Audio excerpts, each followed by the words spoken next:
Pertempuran Surabaya merupakan pertempuran antara pasukan pejuang Indonesia yang diorganisasi oleh pasukan anggota X, pembela tanah air yang dibentuk oleh pasukan Jepang dan polisi istimewa di waktu masa pendudukan Jepang di Indonesia, yang dulunya Hindia Belanda. Pada saat itu, yang bertujuan untuk mencegah pasukan sekutu pasca Jepang menyerah tanpa syarat kepada sekutu di Perang Pasifik yang mendarat di kota Surabaya, yang terdiri dari pasukan Kekaisaran Britania dengan sukarelawan Persemakmuran Britania, yakni Angkatan Darat India Britania dengan mendapatkan dukungan khusus oleh tentara Kekaisaran Belanda. Puncaknya terjadi pada tanggal 10 November 1945. Pertempuran ini adalah perang pertama pasukan Indonesia dengan pasukan sekutu setelah proklamasi kemerdekaan Indonesia, dan satu pertempuran terbesar dan terberat dalam sejarah Revolusi Nasional Indonesia yang menjadi simbol nasional atas perlawanan Indonesia terhadap kolonialisme dan imperialisme. Usai pertempuran ini, dukungan rakyat Indonesia dan dunia internasional terhadap perjuangan kemerdekaan Indonesia makin kuat.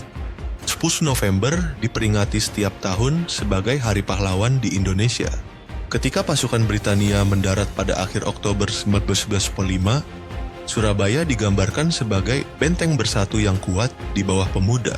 Pertempuran pecah pada 30 Oktober setelah komandan pasukan Britania, Brigadir A. Dowi S. Malabi, tewas dalam baku tembak.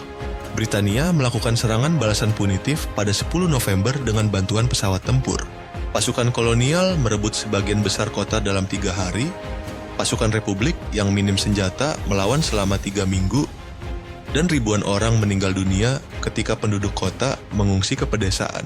Meskipun kalah dan kehilangan anggota dan persenjataan, pertempuran yang dilancarkan pasukan Republik membangkitkan semangat bangsa Indonesia untuk memperjuangkan kemerdekaannya dan menarik perhatian internasional.